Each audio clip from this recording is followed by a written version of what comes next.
All right, well, today is the day I bought a new truck. I didn't think I would get rid of my 6.0 dually for a while, but this was too good to pass up, so I traded it in.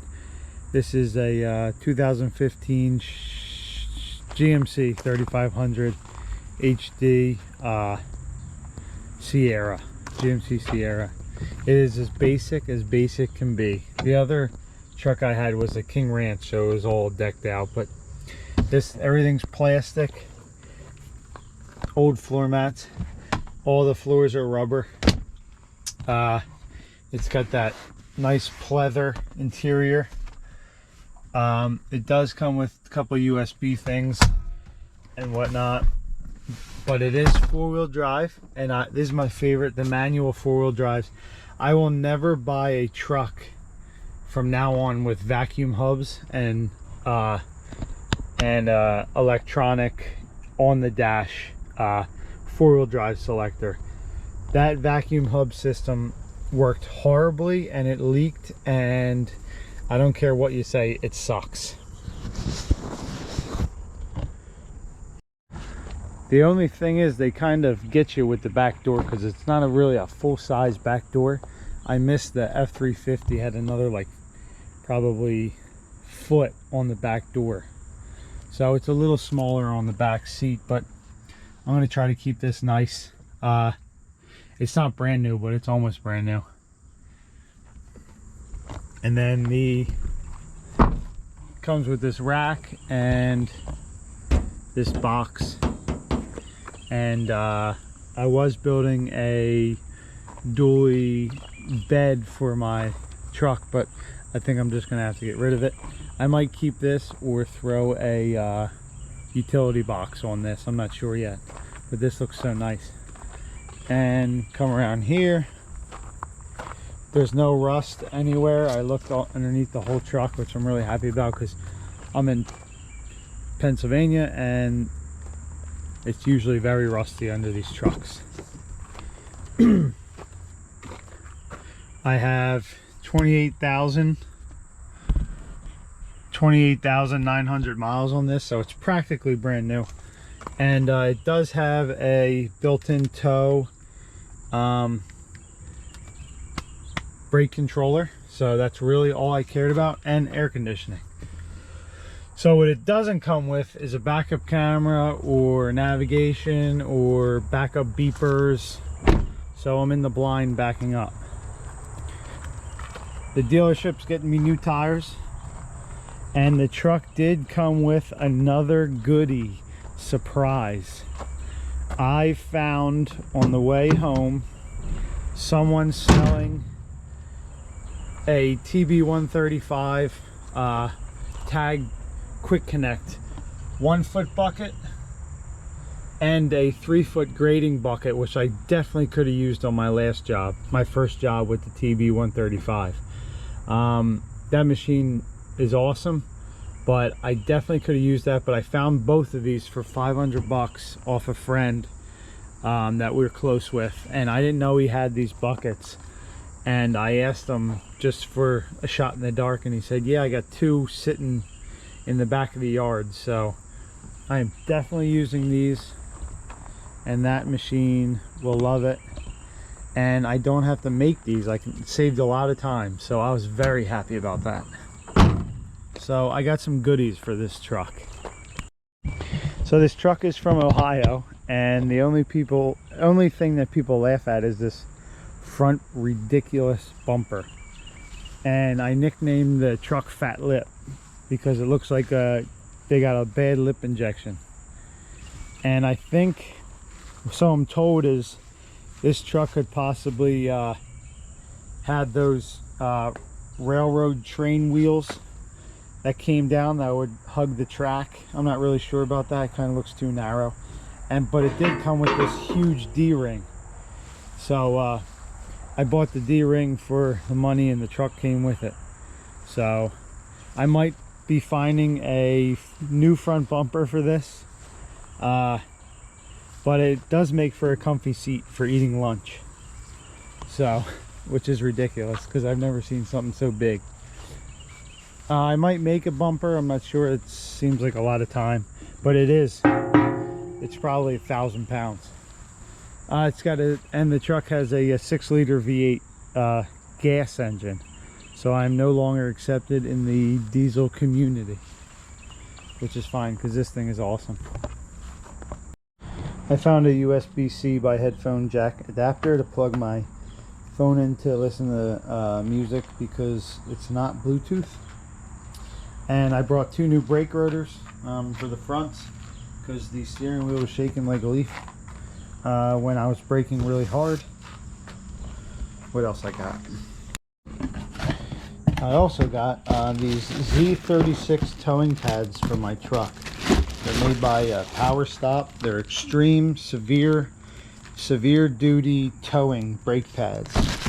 So I'm not sure how they are going to do with the rotors, but these got really good views, and I hate trying to stop while towing a heavy trailer and your brakes get too hot and they start to not work. That is not fun at all.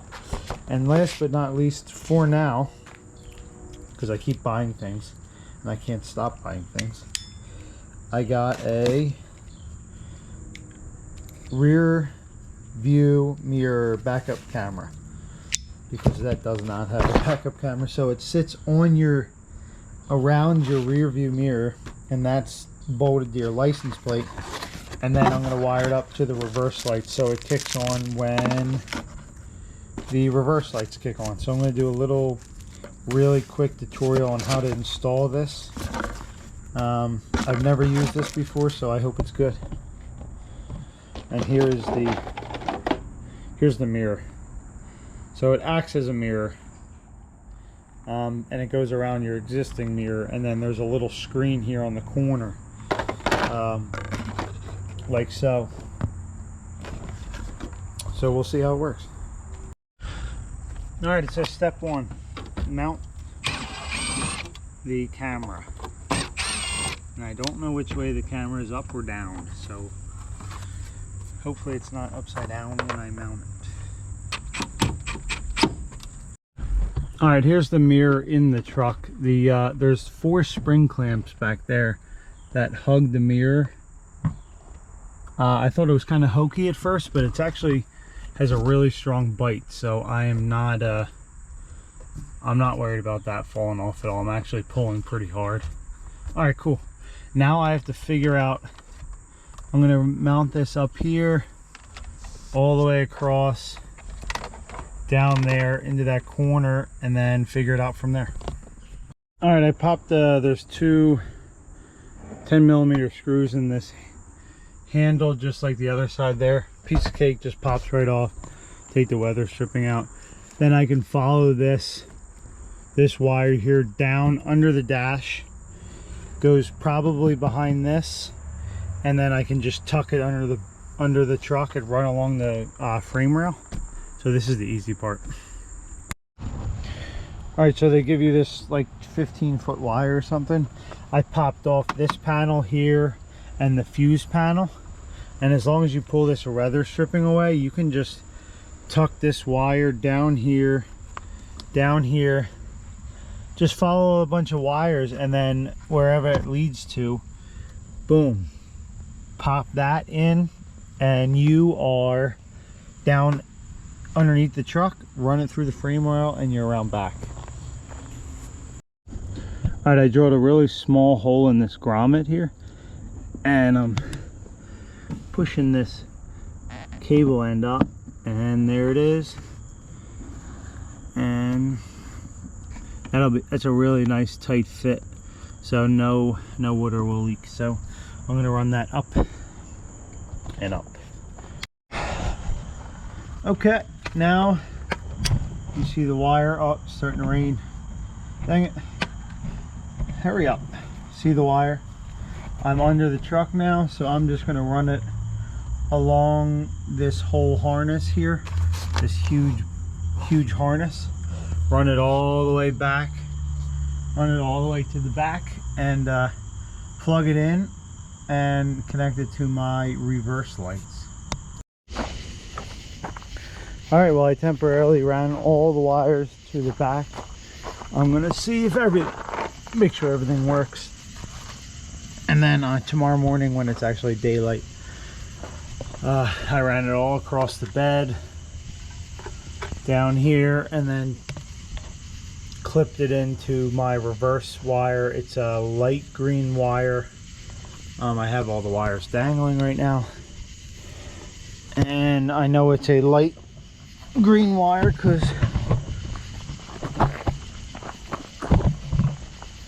when you pop the tail light out, there's a light green wire on that reverse bulb. So it is the ultimate test. All right, I have it plugged into the car charger yet. I still have to run a hard wire, I think, to power, maybe under the dash.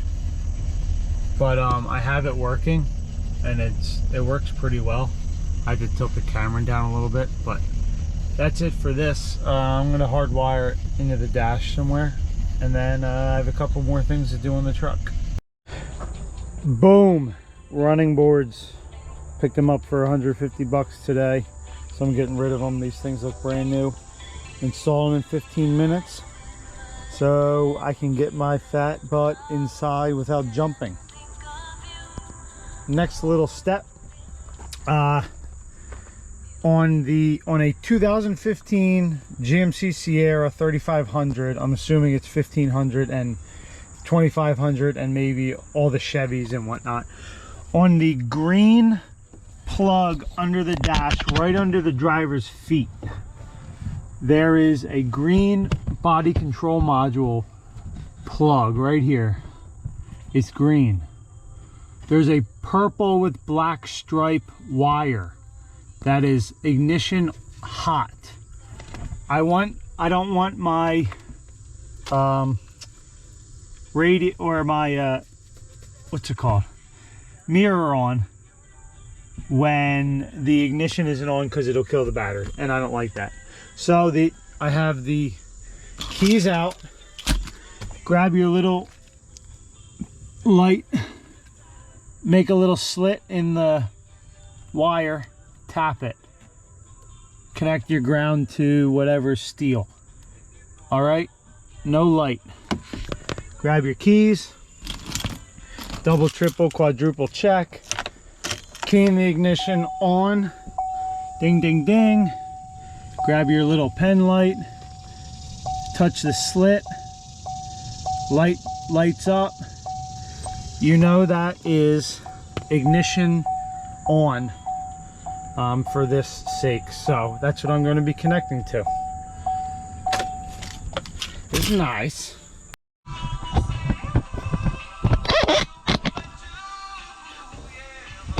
All right, you gotta do, slip this thing back in. Just slides in real nice like. Make sure you're not crimping any wires, which you're probably not. And then run the weather stripping right alongside. And smack it. It likes it. Now just put these two bolts back in, and you got this back on. All right, we're wired up. Ignition off. No red light. Turn the ignition on. We got a red light. And Ozzy.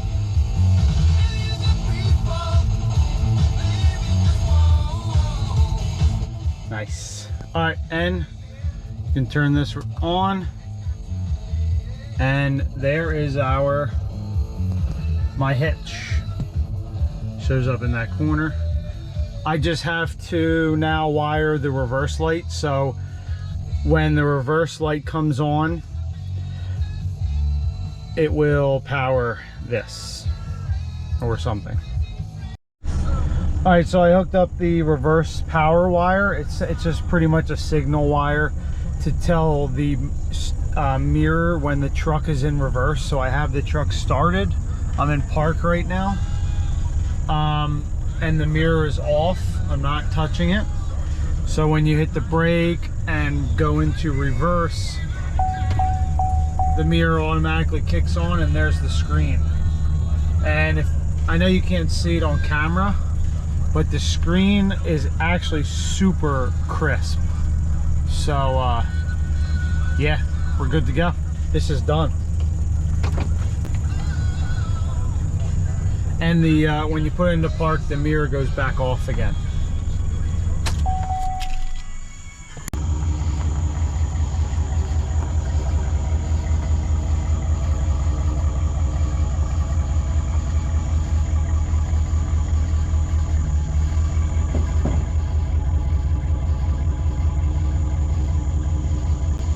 I get it? Oh yeah! I tell you what, that camera is crystal clear. Driving backwards, I didn't even turn around, I just looked at the camera. Alright, well, I was pulling into my driveway and hey, there's another deer. What are you doing? Eating on my clover. I pulled into my driveway. I ordered tires last night. Today I pulled into my driveway and I get probably right to about here, and I hear a hissing noise, and I drive here, and bam, that sucker is flat. So when I bought the truck from those guys, I told him I needed new tires, and he fought with me for a while about it. So they're all dry rotted. They got cracks all around them. I think the huge hole is like right here. It made a big hole.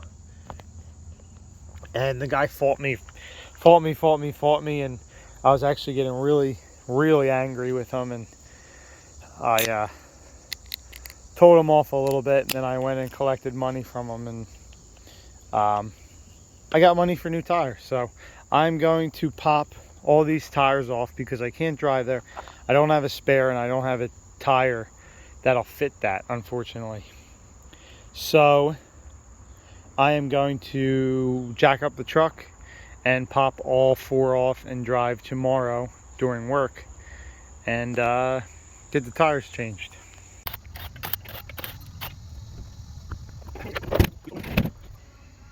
But the dealership tried to tell me that these were in great condition, and they got like, I don't know, 1/8 inch tread left, and I'll show you on a couple of the other ones. Besides being the whole sidewall being cracked, here you go. What the heck was someone doing? Look at that chunk. Look at this. You can see steel in there. That's pathetic. I told them, how dare you not change the tires when selling a vehicle? That's ridiculous. They had to be original tires because it's only got 26,000 miles on it. And look, I don't know if you can see they call it a zipper or whatever. It's all ripply.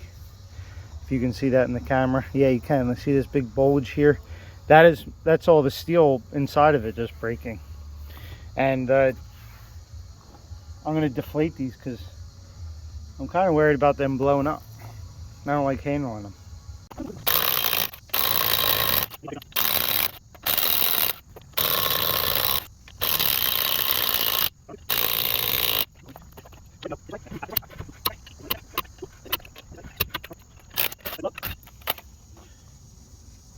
Let's see this tire. No ripples on it. Alright, looks like someone stole my tires. Loosen this hex bolt that holds the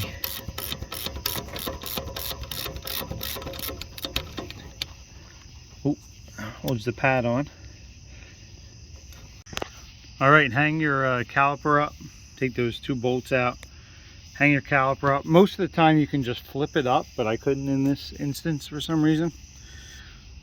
So hang that up and then pop these off with the little hardware clips.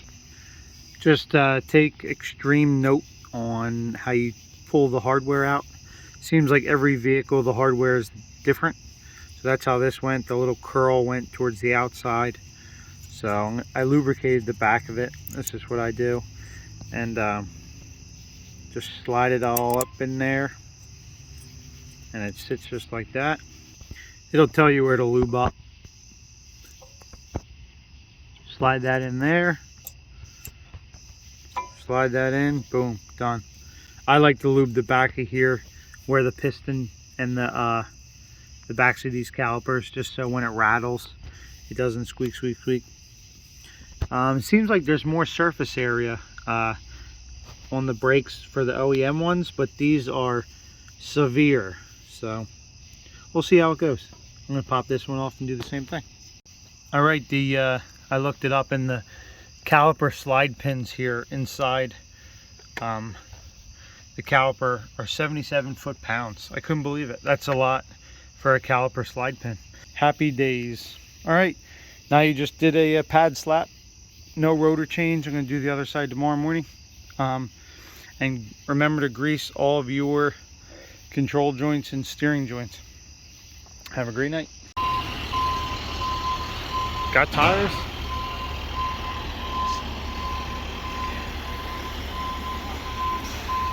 Rolling my last one out right now. This place is a tire factory. All right, let's put some tires on. We got some brand new tires I'm very happy about. And this truck is coming along real nicely. And got some good tire music on.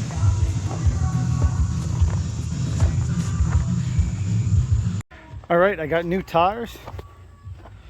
I got tint, 5% all the way around. I know it's nothing special, but that's how I like it. And it makes the ride so much more comfortable because you're not getting sunburnt. And that is it for my new truck. One day I will get a utility body for the back of it.